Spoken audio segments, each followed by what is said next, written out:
Linda Hirsch, and this is EdCast, a program created and produced by educators for everyone interested in education. Politics and policy have been the focus of much of our attention during 2018. Education remains a crucial part of those concerns, as there has never been a time when we are more in need of educated citizens.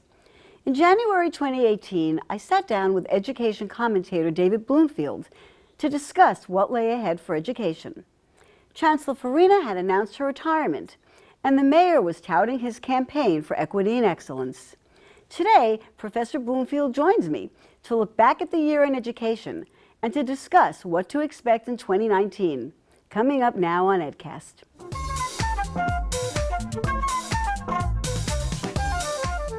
My guest today is David Bloomfield, Professor of Education Leadership, Law and Policy at Brooklyn College and the CUNY Graduate Center.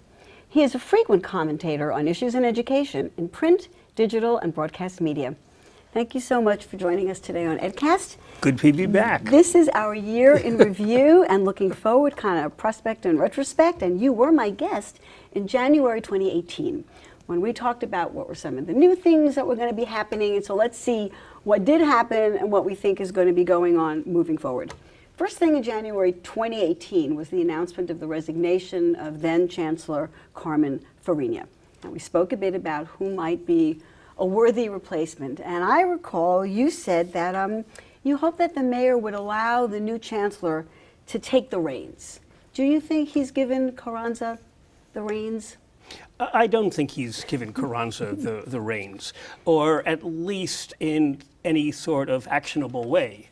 The rhetoric has been somewhat different from Carmen Farina and from the mayor's own rhetoric, but we still haven't seen, for example, the elephant in the room is desegregation.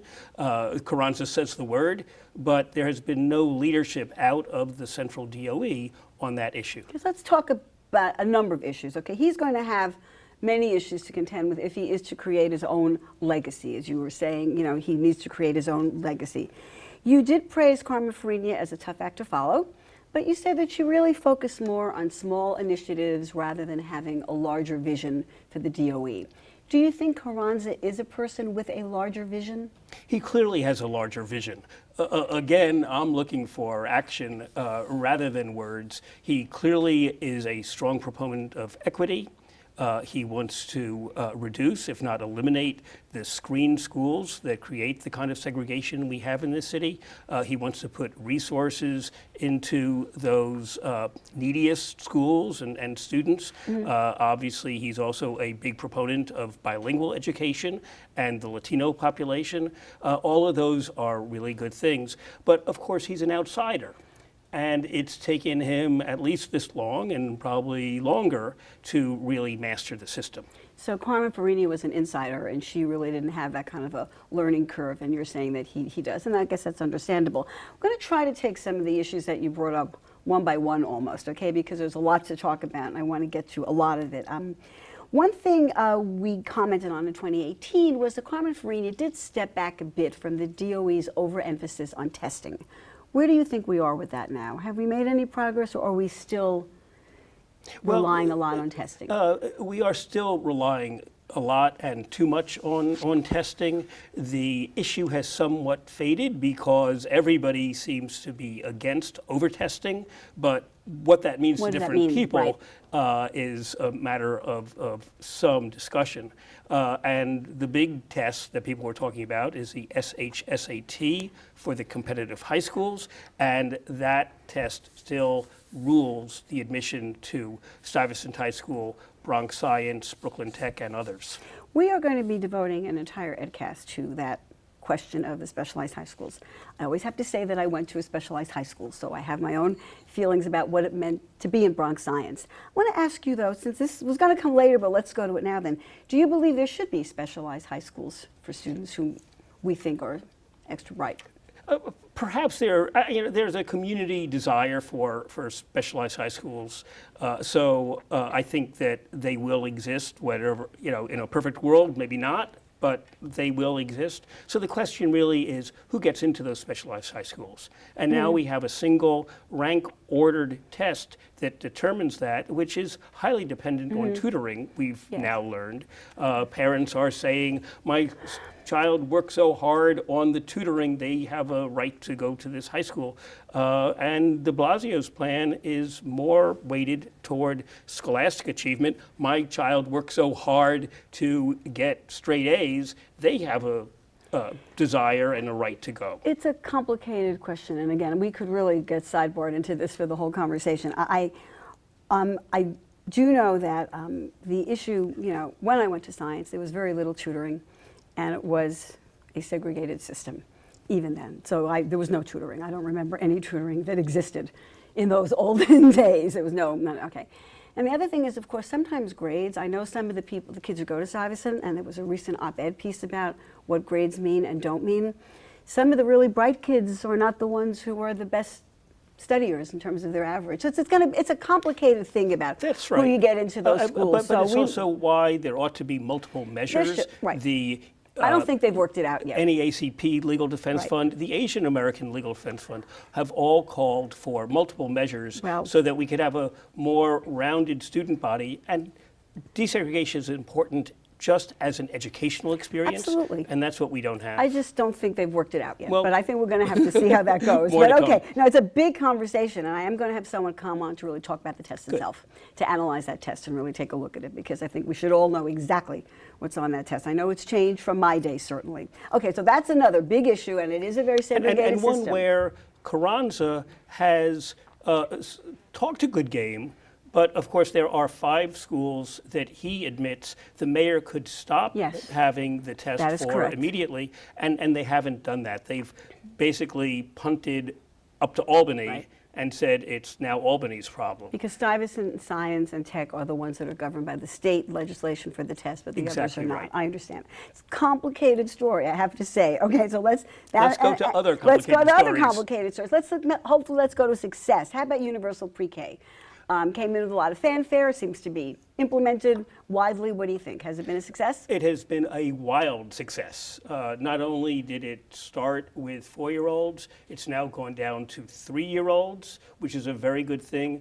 There are issues within the success story having to do with overcrowding, Right. having to do with disparate salaries for private pre-K teachers and New York City public school teachers. But this will be de Blasio's education legacy. And we cannot expect any rollout like that not to have some things go wrong a little bit along That's the way. right. Now, the mayor has been very pleased about the high school graduation rate, and he says it's gone up. I think he says 74%. And I've read some quotes where you've expressed some doubts and not exactly sharing in his excitement. What are some of your concerns about that? My main concern is I think that this is less about learning than some structural reforms that have removed obstacles to graduation and college attendance. One is that the CUNY has actually changed a lot in terms of its admission standards. And so you get more kids into college because of what's happening on the other side of the graduation line. I don't think we've seen a great deal of improvement in the learning experience of kids, and that's my concern. You mentioned almost a year ago, that credit recovery was part of the way they were helping boost that graduation rate, and that was a kind of maybe bogus way of saying it didn't really mean that students had learned a lot. Are they still relying on credit recovery to boost that graduation rate? More and more. Well, that would make it then more and more specious, I mean, in a way. The state education department has a role here, that they haven't well-regulated credit recovery programs. These are online very often, quickie courses and tests. To get a whole semester's worth of credit for a course that the student failed in the first place. Again, I'm concerned that this kind of race for data skews the effort more than it does show real improvement. So we should question that stat somewhat and see what it really means. Now, we've already mentioned, you said that Carmen Farina really wasn't tackling the big issues, and the big issue is the segregated school system that we have, aside even from the specialized high schools, our whole Tip of the school iceberg. system. Okay, are we still is New York City still one of the most segregated school systems in the country? New York City and New York State are some of the most segregated systems in the country. And again, the mayor has done little about it. We have this renewal schools program. Maybe we'll get to that too. Yeah, But the renewals, the Achilles heel of renewal schools was that it did nothing about the enrollments. It just tried to pour some resources into those struggling schools. And it's been a very mixed bag. And the mayor still fails in action to tackle those. Some individual school districts are, District 15 and District 3, District 15 in Brownstone, Brooklyn, District 3 on the Upper West Side, but citywide there has been no particular effort. We're going to see, I think next month, a report from his commission, long delayed, to address some of these issues, but the clock is ticking on the administration, and it's questionable how much will be done by the time he leaves office. I know it's so obvious to us about why this is such a big issue, but I would like you just to remind people watching, why is it such a bad thing? If your child is off in a school that you're happy with, you're not so worried that it's a segregated school, right? You're good there. Remind people why it's so important to change this. So this is a basic civil right. I mean, we've known that at least since 1954, when the Supreme Court ruled on Brown versus the Board of Education. Segregated schooling is bad for everybody. In particular, it denies poor, usually Black and Hispanic kids a right to a quality education. And so this is about a denial of rights. And those kids, it's just not enough. The excuse is often, well, just make those schools better. Right. Well, the Coleman report back in the 60s said the way you make schools better is diversifying, at least by socioeconomic level. And de Blasio has maintained a system of socioeconomic segregation as well as racial segregation. Any inroads on this issue at all that you see since we spoke about this a year ago? Any progress? Yes, there has been progress. And as I said, community school districts 15 and 3 have taken particular steps to address the issue. Probably not enough. The issue in District 15 was middle schools in general, and in District 3 it was just a few middle schools. But the citywide system is still highly segregated. These are the difficult issues, and I know you accused the mayor last year of treating this like a political football, and I hope that somebody catches that ball and does something with it now. Well, I think we've seen proof of that with the specialized high school issue, where he still refuses to free what I call the Bloomberg Five, the five schools that Mayor Bloomberg established as SHSAT schools, and just punted the football up to Albany. It's going to be a big conversation, I know. All right, so let's go to the Campaign for Equity and Excellence. Yes. Mayor certainly is touting that since the day he took office, and I want to take a look at some of the initiatives that are part of that. We discussed a few of them already. One of the things was he had a pledge that all children would be reading at the end of second grade. Are we anywhere near that? That was a pretty lofty goal. We're talking about the mayor's equity and excellence Equity agenda. and excellence, yes. Campaign for equity and excellence. And the political art is to promise and have the accountability after he leaves office. So that was a long-term I think even event. he would say that all of this is a work in progress. But we do know that there hasn't been enough progress so far. The literacy program, the Single Shepherd program, the Renewal Schools program. The Single Shepherd program is a guidance counselor. That's right. I just want to remind They've people. all been beset by problems and underwhelming results so far. I do have to say that at one point this year we did 2 programs on early reading. And I have to say that the general consensus among the experts is that early reading really should begin even earlier than second grade, that for kids it's really important to begin. I mean, I know some countries don't even look at reading till first grade or second grade, but there's some consensus here that it would help children to have some of the skills in place. One of the issues is that Carmen Farina was a great advocate for what's called the whole language approach. And research shows that really phonics and phonemic awareness, even in the pre-K grades, is the way to teach children how to read. And so we probably... not without corresponding literature for them to read. Well, Linda and says, I agree- as I a agree reading with that expert. too. But all right. It's not clear Yes. that Carranza has any philosophy on reading instruction. I haven't Yeah, really most of heard the about general that. consensus now is what you're saying, a kind of phonemic awareness and introduction to phonics, how that's done and what kinds of other reading children do along with that. There are some programs that seem to have some success, otherwise other programs of others. Good to just fill classrooms and homes Right. with books. And we know that many children learn how to read regardless of the way we teach them, and that's why it's been so hard to reach Right. consensus. But for those students who have trouble accessing the printed word, that's when the way you teach them becomes of crucial importance. That's So right. we really get there. Now, you mentioned the renewal schools and what's Yes. going on there. The other big initiative for equity and excellence was and is the community school.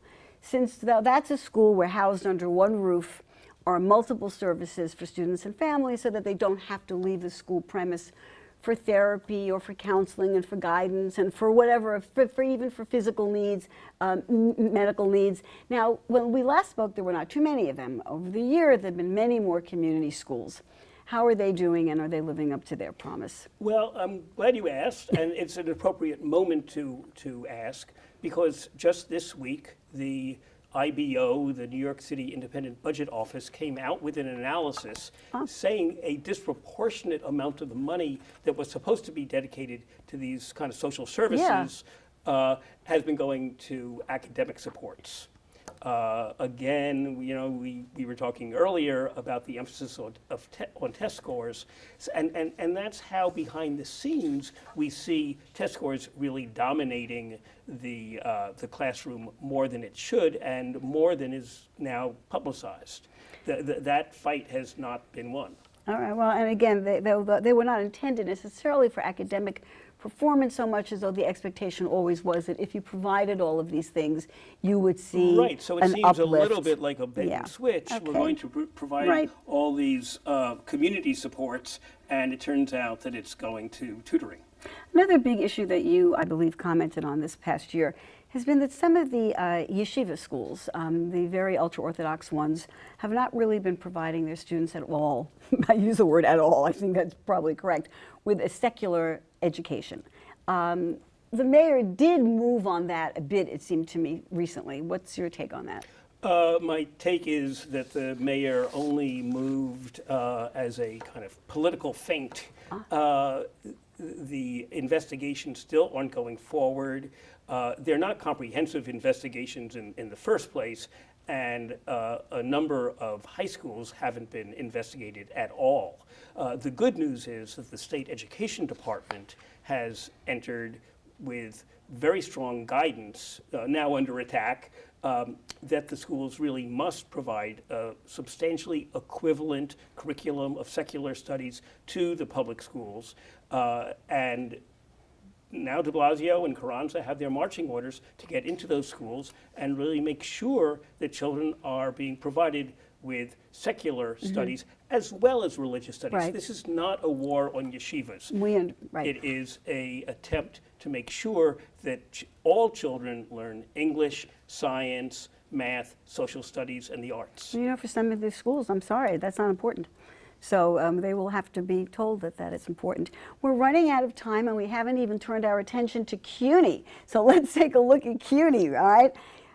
Last year, we knew that Milliken was going to be stepping down, and we thought there'd be somebody new to take his place.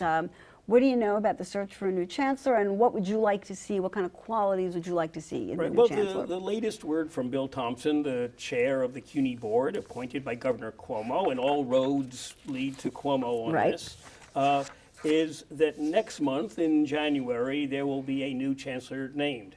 It's taken much too long. People at the top of the CUNY structure have left, and a lot of interims are in there. Yep. Very hard for the system to move programmatically, and because of the budget, very difficult times on the campuses, community colleges as well as 4 years. Any qualities you want to see in the new chancellor that we didn't see before? Well, I think it's important that we have somebody who knows the system. This is New York City. CUNY is a large system.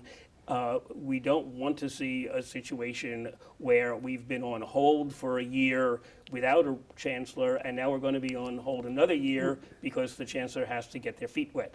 We want somebody who can go in. So I would hope for an insider, and even somebody who's politically savvy enough to deal with advocating for CUNY against a governor who seems to want it to go away. Okay, so a talented insider would be our first choice. Last but not least, Are you available? Yeah, definitely. No, not a job I think anyone would want. Or, no, I wouldn't want. Well, that's the word. On the national front, last year I spoke to Aaron Pallas at Teachers College, and he had written some articles about Betsy DeVos, and one of them that caught my eye was, what's the worst that could happen if she were Secretary of Education? So I ask you, has the worst happened with Betsy DeVos, and how bad has she been? Oh, that's a loaded question. Has she been good? I think the worst is happening. How it plays out, we don't know. The department just proposed eliminating Obama-era guidance that was supposed to stop disproportionate discipline against minority students. Betsy DeVos has opened the doors to for-profit college personnel who are now leading the department's efforts to, for example, collect student loans against those very for-profit colleges. So when this school safety commission that she headed came out with its report, they didn't talk about gun control at all. Right. It was about this disproportionate disciplinary Ridiculous. policy. So there is no leadership in any kind of progressive way. It really is about the base. So the worst is happening. So we're running out of time. I should talk about Title IX, though. I don't know if we have time for Title IX. New rules on Title IX also being bad for victims. No. All in a line. None of these policies all go one after the other. It's always such a pleasure to speak with you. I'm hoping that you will come back again, maybe earlier, maybe in the midpoint now, so we can see where we are and where we're heading. Well, in April, it will be Carranza's first anniversary, so that might be a good Let's see how we time. did. All right. Thank you so much, David Thank you. Bloomfield. I want to thank you for coming here, and I want to wish you a very happy new year for 2019 and the best to you. Thank you.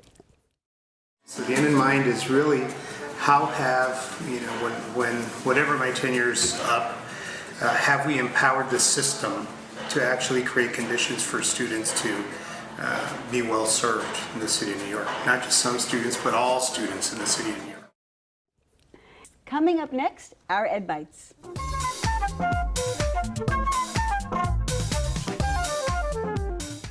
Welcome back to this edition of Ed Bites. While some adult readers are leaving ebooks for print, a new study finds that when it comes to learning, Generation Z prefers YouTube to books. A survey conducted for Pearson Publishers found that students ages 14 to 23 go to YouTube for its videos and tutorials while studying. 59% of respondents selected YouTube for their learning needs, and only 47% chose printed books.